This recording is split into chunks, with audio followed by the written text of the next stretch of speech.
Hello guys, আসসালামু আলাইকুম। আশা করি সকলেই ভালো আছেন। আল্লাহর রহমতে আমিও ভালো আছি। আজকে যাচ্ছি মাঠে ঘাস কাটতে। মাঠে এসে দেখি সুন্দর প্রকৃত দৃশ্য। আর এই সামনের এটা হচ্ছে আমাদের ঘাস ক্ষেত। এখন এখান থেকে ঘাস কেটে নিয়ে যাব। এই ঘাসগুলোকে কেটে নিয়ে গরুকে দিতে হবে।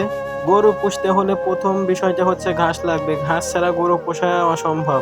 সে কারণে ঘাসই খুবই দরকার। পাশাপাশি খের এবং ছাল খাওয়াতে হবে। অনেকেই আছেন যে মাঠে লজ্জা পান, আর আমি কোনো কাজকে ছোট মনে করি না। সব কাজে আমার কাছে সমান।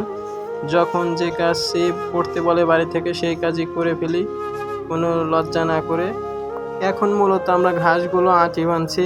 তার সাথে আমার একটা ছোট ভাই এসেছিল সাথে। তা ওকে বললাম যে আমাকে মাথায় উঠিয়ে দাও। সে আমার মাথায় উঠাই দিল। আমি তো হাঁটতে হাঁটতে বাড়ির দিকে রওনা হলাম। এতটাই রোদ ছিল যে আমরা ঘেমে যাচ্ছিলাম দুইজনই। এবং এটা হচ্ছে আমাদের বাড়ির পাশে মসজিদ, এবং ঘাসগুলো বাড়িতে নিয়ে চলে আসলাম। ভিডিওটা ভালো লাগলে লাইক কমেন্ট করে দিবেন।